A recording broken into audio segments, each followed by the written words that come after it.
हम सब रोज सोते हैं, है ना?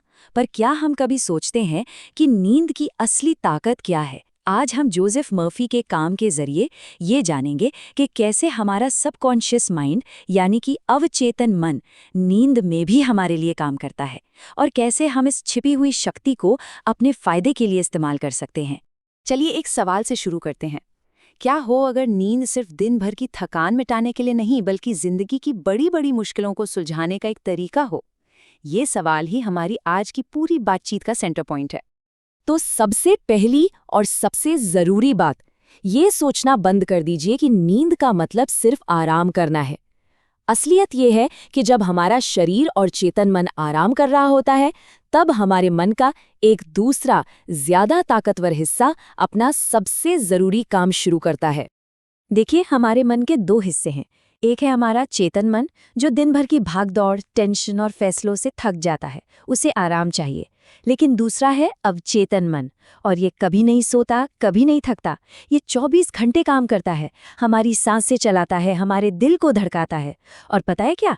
जब हम सोते हैं और चेतन मन शांत हो जाता है, तभी हमारा शरीर तेजी से हील करता है, क्योंकि अवचेतन मन बिना किसी रुकावट के अपना काम कर पाता है। और ये कोई नई नवेली बात नहीं है। नींद पर रिसर्च करने वाले एक बहुत बड़े एक्सपर्ट थे, डॉक्टर जॉन बिगलो। उनका कहना था कि नींद वो वक्त है जब हम बाहरी दुनिया के शोर शराबे से कटकर अपने अंदर की गहरी समझ और ज्ञान से जुड़ते हैं। एक तरह से हम एक ऊंची शक्ति से कनेक्ट हो जाते हैं। तो अब जब हम नींद की इस जबरदस्त ताकत को समझ रहे हैं, तो ये जानना भी बेहद जरूरी है कि इसे नजरअंदाज करने का अंजाम कितना खतरनाक हो सकता है। ये सिर्फ थकावट की बात नहीं है, ये जिंदगी के एक बुनियादी नियम को तोड़ने जैसा है जिसकी भारी कीमत चुकानी पड़ती है। वॉल्टर रीड आर्मी इंस्टीट्यूट की एक रिसर्च में बहुत ही चौंकाने वाली बात सामने आई। उन्होंने पाया कि जब हमारा दिमाग बहुत ज्यादा थक जाता है, तो वो हमसे पूछे बिना ही नींद चुराने लगता है। इसे माइक्रो स्लीप कहते हैं, मतलब 1 या 2 सेकंड के लिए दिमाग सो जाता है। अब सोचिए, अगर कोई ड्राइव कर रहा हो या कोई जरूरी काम कर रहा हो, तो ये 1-2 सेकंड कितने जानलेवा हो सकते हैं।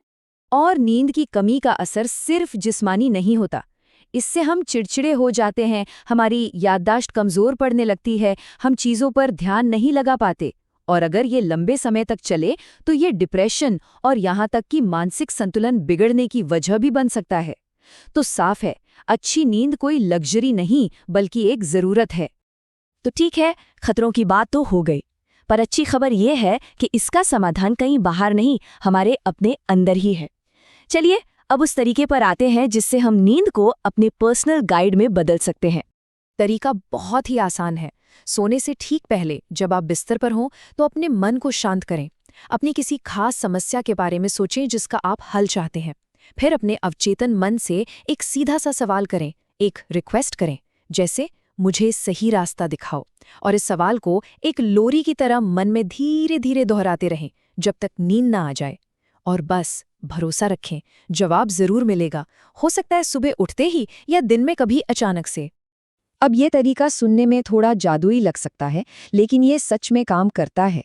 इतिहास ऐसे ढेरों असली किस्सों से भरा पड़ा है जहां लोगों ने अपनी सबसे बड़ी मुश्किलों का हल नींद में ही पाया। चलिए कुछ कमाल के उदाहरण देखते हैं। एक यंग लेडी की कहानी है। उसे एक शानदार नौकरी का ऑफर मिला। सैलरी 2 गुनी थी, पर वो कंफ्यूज थी। तो सोने से पहले उसने अपने अवचेतन मन से पूछा कि उसे क्या करना चाहिए। सुबह जब वो उठी, तो उसे अंदर से एक बहुत मजबूत एहसास हुआ कि ये नौकरी ठीक नहीं है।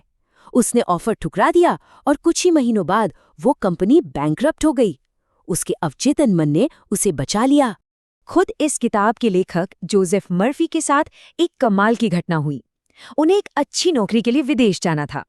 उन्होंने अपने अवचेतन मन से पूछा कि क्या ये सही रहेगा। रात में उन्हें सपना आया कि एक दोस्त उन्हें अखबार दिखा रहा है जिसकी हेडलाइन है पर्ल हार्बर पर हमला।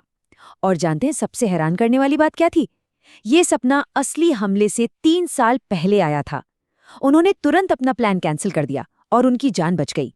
जरा स्क्रीन पर इस नंबर को देखिए, $15,000। आज भी ये एक बड़ी रकम है और उस जमाने में तो ये बहुत ही बड़ी थी। सवाल ये है कि इस रकम का एक सपने से क्या लेना देना है। ये कहानी है एक स्टील मिल के वर्कर रे हैमरस्ट्रॉम की। उनकी फैक्ट्री में एक नई मशीन का स्विच बार बार खराब हो रहा था। सारे बड़े बड़े इंजीनियर हार मान चुके थे। एक दिन रे इसी के बारे में सोचते सोचते सो गए और सपने में उन्हें उस स्विच का एक परफेक्ट डिजाइन दिखा। उन्होंने जागकर उसे बनाया और वो डिजाइन काम कर गया। इसी एक सपने ने उन्हें $15,000 का इनाम दिलाया। एक और किस्सा सुनिए प्रोफेसर H.V. हेल्प्रिक्ट का। वो म्यूजियम में रखे 2 पुराने पत्थरों के टुकड़ों पर रिसर्च कर रहे थे, पर कुछ समझ नहीं पा रहे थे। थक-हार कर वो सो गए। सपने में एक पुजारी ने उन्हें बताया कि ये 2 अलग-अलग टुकड़े नहीं हैं, बल्कि एक ही झुमके के 2 हिस्से हैं। प्रोफेसर जागे, उन्होंने टुकड़ों को जोड़ा और सदियों पुरानी पहेली एक झटके में सुलझ गई। और ऐसा सिर्फ वैज्ञानिकों के साथ ही नहीं होता। मशहूर लेखक रॉबर्ट लुइस स्टीवेंसन तो जानबूझकर ऐसा करते थे। सोने से पहले वो अपने अवचेतन मन को काम सौंपते थे कि मेरे लिए कहानियां सोचो। वो मजाक में अपने अवचेतन मन को मेरे छोटे बौने कहते थे। वो मानते थे कि उनकी बेस्ट कहानियों का क्रेडिट असल में उन्हीं को जाता है। तो इन सारी कहानियों से एक ही बात साफ होती है, हमारा भविष्य हमारे अपने मन में ही छिपा है।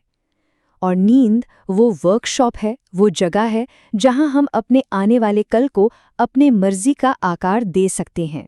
एक बात समझना बहुत जरूरी है, हमारा भविष्य पत्थर की लकीर नहीं है। वो हमारी आज की सोच, हमारी आदतों और हमारे विश्वासों का नतीजा होता है। और सबसे अच्छी बात यह है कि हम इसे बदल सकते हैं। सोने से पहले सही इरादे के साथ, सही सवाल पूछकर और पूरा भरोसा रखकर हम अपनी सोच बदल सकते हैं। और जब सोच बदलेगी तो भविष्य अपने आप बदल जाएगा।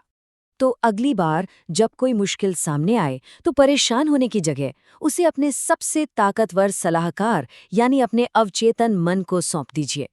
क्या पता आपकी मुश्किल का हल बस एक नींद की दूरी पर हो। अब सवाल यह है कि आपके अवचेतन मन में वो कौन सा जवाब है जो आपके पूछने का इंतजार कर रहा है।